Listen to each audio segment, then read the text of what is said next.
Hello అండి. అందరూ బాగున్నారా? ఈరోజు ఈవినింగ్ స్నాక్స్‌గా నేనైతే అరటి పువ్వుతో పకోడీ చేశాను. చాలా టేస్టీగా ఉంది. మా అమ్మ, మా నాన్న తిని కూడా చాలా బాగుంది, చేశావని అన్నారు. సో, ఇది ఎలా చేయాలి ఏందనేది నాకు కూడా తెలీదు. నేను చూసి అయితే తెలుసుకున్నాను. నేను ఎలా చేస్తానో చూపిస్తాను చూడండి.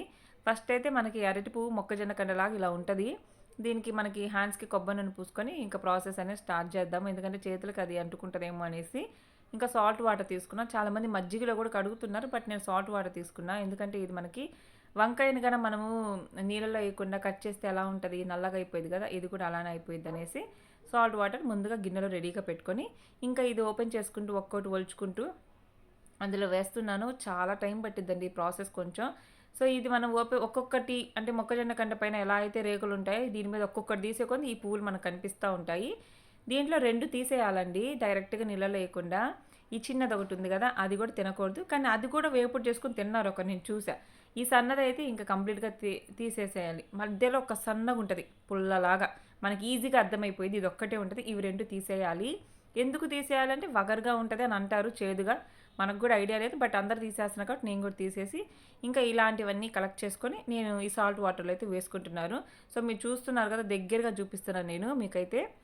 అన్నీ ఇలానే ఉంటాయి. మనం ఓపెన్ చేసే కొంది ఇదిగోండి సన్నగా ఒక పుల్లలాగా ఉంది కదా!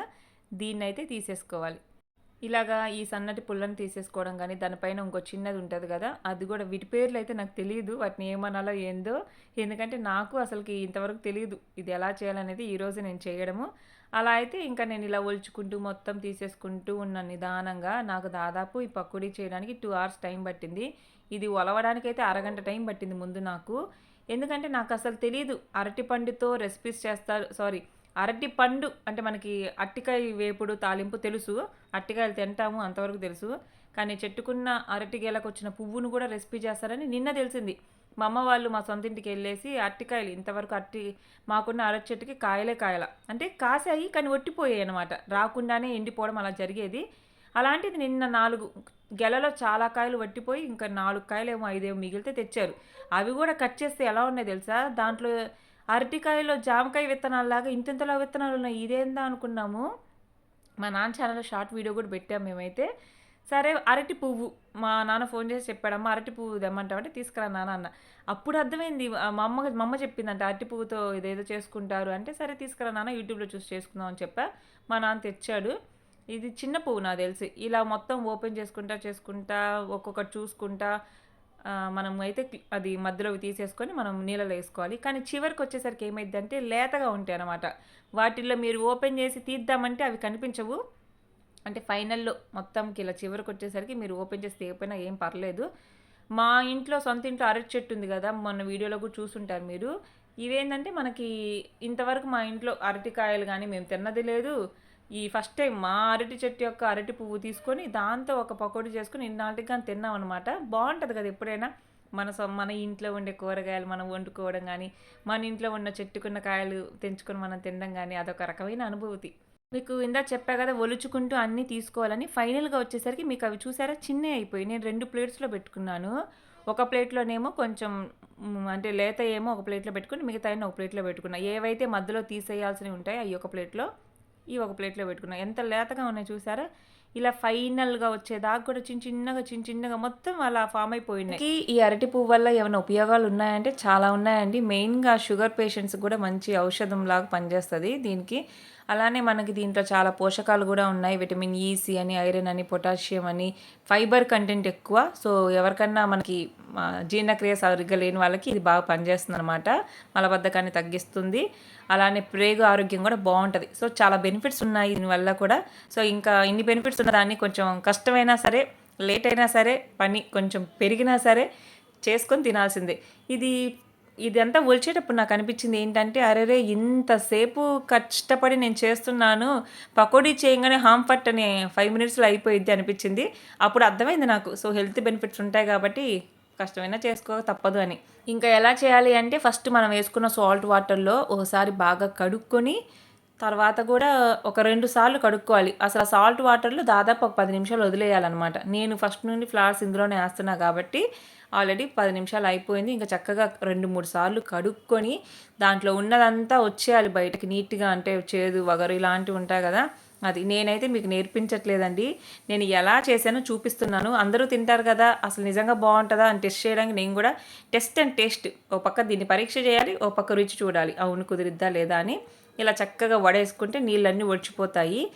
ఇంకా దీన్ని మనము పకోడీకి ఆనియన్స్ ఎలా ఉన్నాయో మనము ఆనియన్ పకోడీలోకి నిలువుగా ఉల్లిపాయలు కట్ చేసుకుంటాం కదా! సేమ్ వాటి బదులు మనం ఇవి వాడుతున్నాం అంతే. కొంచెం ఉప్పు, కొద్దిగా పసుపు, కొద్దిగా ధనియాల పొడి, ఇంకా కొంచెం కారం మనకు రుచికి సరిపడా అయితే వేసుకోవాలి. ఇంకా ఏం వేయలా నేనైతే. ఎందుకంటే ఇవి నీళ్ళన్నీ ఒడిచిపోయాక వేసాను నేనైతే. తర్వాత ఒక కప్పు శనగపిండి అయితే తీసుకున్నాను. కొంచెం క్రిస్పీగా రావడం కోసం ఒక స్పూన్ పెద్ద స్పూన్ బియ్యపు పిండి అయితే తీసుకొని చక్కగా దీనికి ఎంత వాటర్ కావాలో అంత యాడ్ చేసుకుంటూ కలుపుకోవాలి. ఒకటి నాకు ఇది చేసేటప్పుడు ఒకటే అనిపించింది. రెగ్యులర్గా మనం ఆనియన్ పకోడీ బాగా చేసుకుంటాం కదా, నిలువుగా ఉల్లిపాయలు కట్ చేసుకొని అట్లనే ఆ ఫీలే అనిపించింది నాకు కలిపేటప్పుడు కూడా. అంటే దీన్ని బజ్జీలాగా వేయడం కుదరదు, సన్నగా ఉంటాయి కాబట్టి ఒక్కొక్కటి వేయడం కష్టం. అదే పకోడీ లాగా అనుకోండి, ఆనియన్ పకోడీ మనం నూనెలో ఎలా వేస్తామో అలా ఈజీగా వేసేసేయచ్చు అనమాట. సో చక్కగా పొయ్యి మీద బాండి పెట్టి నూనె వేసుకొని కాగిన తర్వాత వీటిని మనం ఇలా వేసేసుకోవడమే. ఇంకా మీరు ఆనియన్ పకోడీ మీరు ఎలా చేస్తారో అదే ప్రాసెస్, కాకపోతే అక్కడ ఆనియన్స్ బదులు ఇక్కడ బనానా ఫ్లవర్స్ ఉన్నాయి అంతే తేడా. సో చాలా చాలా హెల్త్ బెనిఫిట్స్ ఉన్నాయి. ఇదే కాకుండా మనకి ఈ ఆనియన్ బనానా ఫ్లవర్ పకోడీ కాకుండా కూర చేసుకుంటారు, ఇంకా వడ చేసుకుంటారు. యాక్చువల్గా మా అమ్మనైతే ఉదయం మా శనగబేళ్ళ నానేమా మధ్యాహ్నం సాయంత్రం స్నాక్స్గా వడ చేసుకుందాము అనుకున్నా. వడ చేసుకోవడం అంటే ఇంకేం లేదు, సింపుల్గా ఇందాక మీకు చూపించాను కదా, మనం దీన్ని వడేసాము, జల్లెడేసాము నీళ్ళు వచ్చిపోవడానికి. అప్పుడే తీసుకొని సన్నగా తరుక్కోవాలి. అప్పుడేం చేయాలి, ఉల్లిపాయలు ఎలాగ సన్నగా తరుక్కుంటాము అలా తరుక్కొని ఇంకా దాంట్లో మనకి శనగబేళ్ళు పిండి పట్టుకుంటాం కదా అదేను. సో మనం శనగబేళ్ళ వడ ఎలా చేసుకుంటాం అలా చేసేసుకోవాలి. దాంట్లో ఈ తరుగు ఉంటుంది కదా మనకి బనానాది, ఆ తరుగు వేసేసుకోవడం సేమ్ అంతే ప్రాసెస్, పెద్ద ఇదేం లేదు, చాలా ఈజీ. ఇంకా ఇలా కొంచెం టైం పట్టిద్ది ఇది వేగడానికైతే. మీడియం ఫ్లేమ్ పెట్టేసుకొని కొంచెం మనకి మీకు గట్టి పకోడీ ఎలా చేసుకుంటాం ఆనియన్ పకోడీ అలాగ కొంచెం క్రిస్పీగా వచ్చేదాకా ఉంచేసుకొని బ్రౌన్ కలర్ వచ్చేదాకా తీసేసుకోవడమేనండి. మా అమ్మకి మా నాన్నకి అయితే ఇచ్చాను, వాళ్ళకి చాలా బాగా నచ్చింది. ఎప్పుడైనా సరే కుకింగ్ చేసే వాళ్ళకి అంత ఇంట్రెస్ట్గా తినలేరు. నేను 2 గంటల సేపు చేశాను ఈ ప్రాసెస్. మనం వండే వాళ్ళకి పెద్ద ఇష్టం కాదు, మనం ఎవరైనా వండి పెడితే తింటుంటే మనకి ఇంకా ఆస్వాదిస్తాము. సో వాళ్ళకైతే చాలా బాగా నచ్చింది. నేను అంత ఇష్టంగా తిన్నా, నేను కొంచెం లైట్గా తిన్నాను. నాకు ఎప్పుడైనా ఆనియన్ పకోడీ బజ్జీ ఫేవరెట్ కాబట్టి ఇలాంటి కొత్త వంటకాల మీద మనకు అంత ఇంట్రెస్ట్ ఉంటుంది, కానీ టేస్ట్ మాత్రం బాగుంది. మేము ముగ్గురం తిన్నాము, చాలా బాగుంది. సో మీరు కూడా నచ్చితే ట్రై చేయండి. Thank you for watching. Bye bye.